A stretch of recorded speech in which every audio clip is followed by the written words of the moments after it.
भगवान शिव से विलग होकर अपने शरीर को भस्म किया, हिमालय के यहां जाकर के पार्वती जी के रूप में प्रकट हुए। हिमालय पुत्री पार्वती बाल्यावस्था से ही निरंतर ध्यानस्थ रहना शिव अनुराग में। जब किशोर अवस्था हुई, किसी से कोई संभाषण नहीं करती थी माता जी, हर समय भगवान शिव के ध्यान में निमग्न रहना, कठोर तप करना शुरू कर दिया।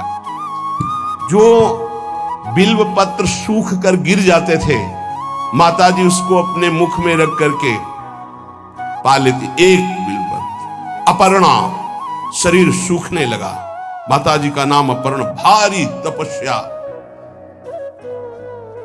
भगवान शंकर को एकदम बोध हुआ कि सती का जन्म पार्वती के रूप में हिमालय के यहां हो चुका है और वो हमारे लिए कठिन तपस्या कर रही है। तो सप्त ऋषियों को बुलाया और उनसे कहा कि जाओ इनके प्रेम की परीक्षा लो। जानते हैं, सब कुछ जानते हुए भी ये होता है। जैसे लोग कहते हैं भगवान जानते हैं अपने भक्त को, तो परीक्षा क्यों लेते हैं? तो पढ़ाया तो टीचर ने है, तो सालाना परीक्षा तो होगी ही कि तुम क्या पढ़े हो। ऐसे ही तुम्हारे प्रेम की परीक्षा होगी। तुम हरि को चाहते हो या हरि की रची हुई माया को? हरि की हुई रची हुई माया में आकर्षित हो गए तो जीरो आ जाएगा। वो हरि की तरफ देखते रहे, माया से बच गए तो नंबर आ जाएंगे। 100 के 100 आते हैं यहाँ, 98-96 नहीं आते। 2 ही चैप्टर हैं, हरि पसंद कर रहे हो या हरि की माया। हर भक्त के सामने आता है तो प्रायः लड्डू ही खाने को मिलता है। बचता वही है जो मामे हुए प्रपद्यन्ते माया में ताम तरंती थे, केवल हरि।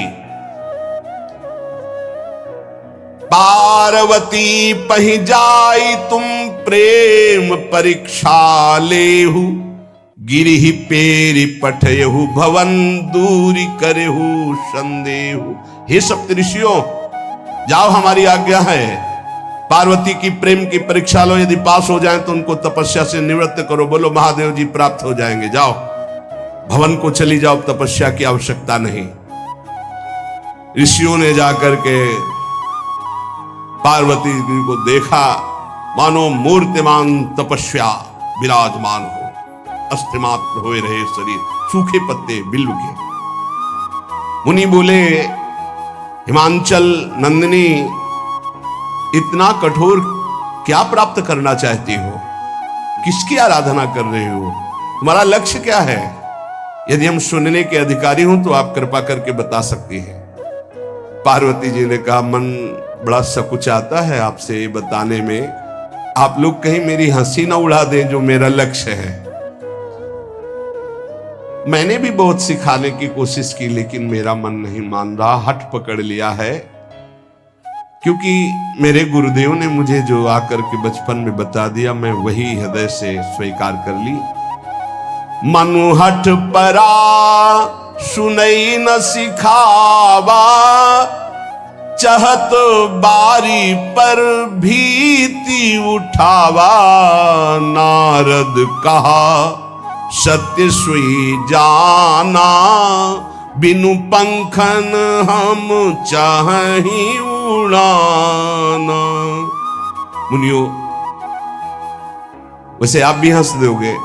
ऐसा लगता है जैसे हम भारी प्रबल धारा में बालू का बांध बनाना चाहती हैं।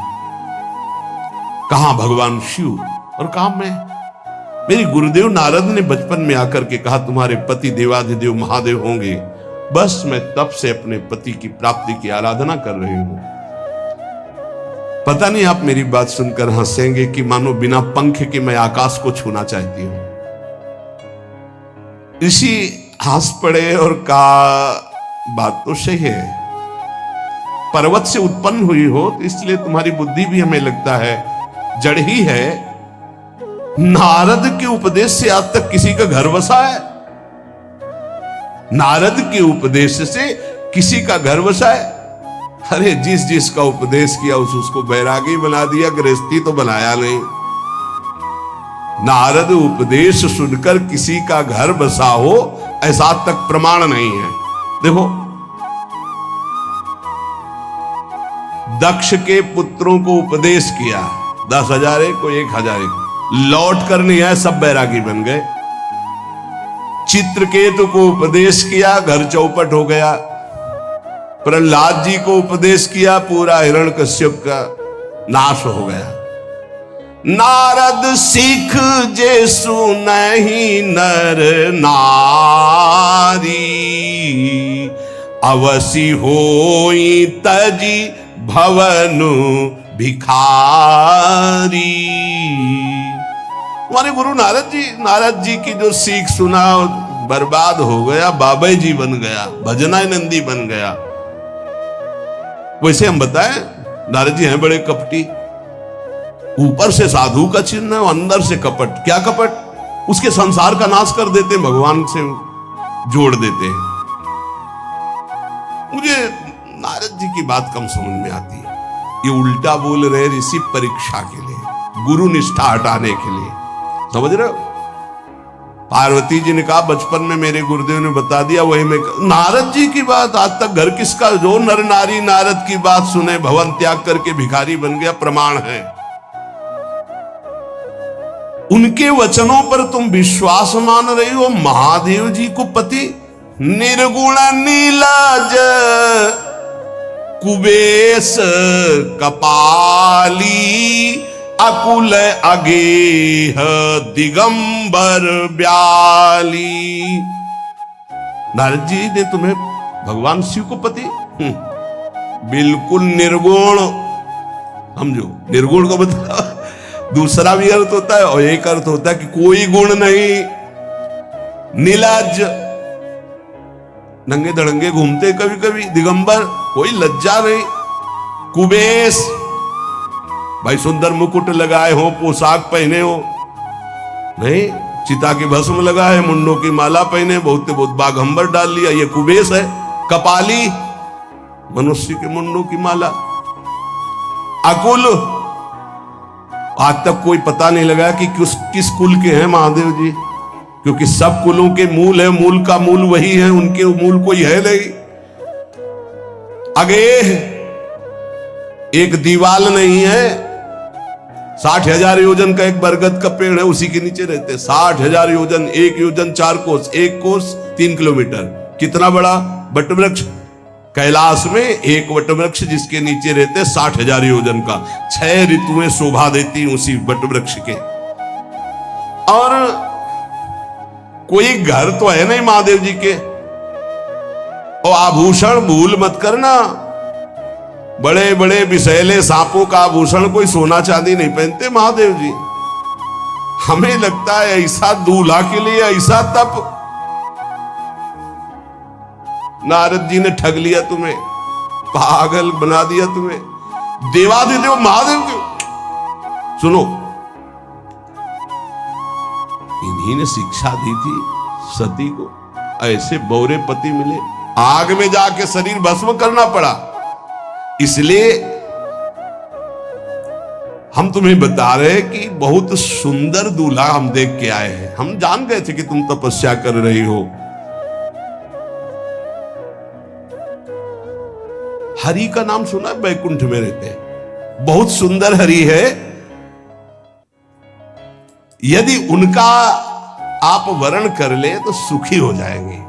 बैकुंठ राजधानी, अब आभूषण उनके क्या कहना, पार्षद सही। ऐसे शिव जो चिता की राख लगाते हैं, सांपों की माला पहनते, मुंडों की माला, सांप का जनेऊ, बाघंबर, हमें तो पसंद नहीं आए। और हमारी बात मान लो, ऐसे के पास स्त्रियां टिक नहीं सकती जिनके घर नहीं, आभूषण नहीं, धन नहीं, कोई भोग सामग्री नहीं, उदासीन, उनको किसी से मतलब नहीं। तो सुनो, हमारा विचार स्वीकार कर लो। अति सुंदर सुचि सुखद सुशीला, गावहि वेद जासु जस लीला, असबर तुम्हि मिलावब आनी। बहुत सुंदर त्रिभुवनपति, बड़े सुशील, गुणवान, जिनका यश वेद गाते गाते अघाते नहीं है, कोई दोष नहीं, सद्गुणों के समुद्र, लक्ष्मीपति वैकुंठाधिपति। तुम्हें कुछ नहीं करना, हां बोलो, वो आएंगे, गरुड़ पे बैठाल के ले जाएंगे, तपस्या करने की जरूरत नहीं। पार्वती जी बहुत हंसी, सुनती भी हंसी कहा वचन हुआ। अच्छा अच्छा अच्छा, आपने ठीक कहा कि पर्वत से हमारा प्रादुर्भाव हुआ है, इसलिए आपको यह भी पता होगा कि पर्वत बहुत हठीला होता है, जहां डटा है वहीं डटा रह सकता है। सुनो, पर्वत से सोना भी उत्पन्न होता है, जो आग में जलाने पर भी अपना तेज बढ़ाता है, घटाता नहीं। तुम मेरे गुरुदेव के प्रति ऐसा बोले कि वो जिसको उपदेश करते हुए उसका घर उजड़ जाता है, तो बसौ भवन उजरो नहीं डरो, पर नारद बचन न मैं परिहरऊं। अपने गुरुदेव के एक भी शब्द को मैं नहीं काट सकती, चाहे मेरा जीवन रहे या ना रहे। बसन हमारा और हमारा भवन, हमारा श्रृंगार, हमारा सर्वस्व, ये मिले या ना मिले, पर हमारे महादेव जी मुझे मिले। तुम आभूषणों की, वसन भूषण की बात कर रहे हो, ग्रह की बात कर रहे हो, पद की बात कर रहे हो। गुरु के बचन प्रतीति न जेहि, सपने हूं सुगम ना सुख सिद्धि तेहि। एक बात तुम्हें बता दूं सप्तऋषियों, जिसे अपने गुरुदेव के वचनों पर विश्वास नहीं, गुरुदेव का भरोसा नहीं, उसे कभी कोई सुख और सिद्धि कदा प्राप्त ही नहीं हो सकती। महादेव वो गुण भवन विष्णु सकल गुण धाम, जय कर मनोरम जाहि सन ते ही सन काम। आपने बताया कि महादेव में कोई गुण नहीं है और विष्णु समस्त सद्गुणों के धाम है, मैं मानती हूं, लेकिन मेरा मन महादेव जी से रम गया है। अब तो केवल महादेव जी, पहले मिलते हो सलाह करते तो तुम्हारी बात सुनती, अब तो गुरुदेव नारद जी ने जो उपदेश किया वही मैं करूंगी। अब मैं जन्म संभुहित हारा, को गुण दूषण करे विचार। ये इष्ट निष्ठा होनी चाहिए। अब तो हमारा जन्म आराध्य देव के लिए, अब कौन गुण दोष का चिंतन करे। जन्म कोटि लग रगर हमारी, बरऊ शंभुनता रहूं कुमारी। करोड़ जन्म लूंगी, अगर इस जन्म में महादेव जी ने मिले तो करोड़ जन्म लूंगी, हर जन्म तब करूंगी, पर हमारे प्रीतम होंगे महादेव, पति होंगे महादेव। तजऊ न नारद कर उपदेशु, आपु कहीं सत बार महेशु। हजार बार आकर के, सैकड़ों बार आकर महादेव जी भी कहें कि अपने गुरुदेव के वचन छोड़ दो, तो मैं अपने गुरुदेव के वचनों का त्याग करने वाली नहीं। आप जा सकते हैं, बहुत जगत में कुंवारी कन्याएं और कुंवारे वर हैं, उनका ब्याह करा दीजिए। मेरी तो केवल एक ही बात रहेगी, हर जन्म महादेव जी के लिए। समस्त सप्तऋषियों ने साष्टांग दंडवत की और कहा, जगदम्बा आप नित्य शिव की अर्धांगिनी, भगवान शिव ने ही मुझे भेजा था आपकी परीक्षा के लिए। जाओ, भगवान शिव सब जान रहे हैं, ब्याह पक्का, अब आपको तप करने की जरूरत नहीं है।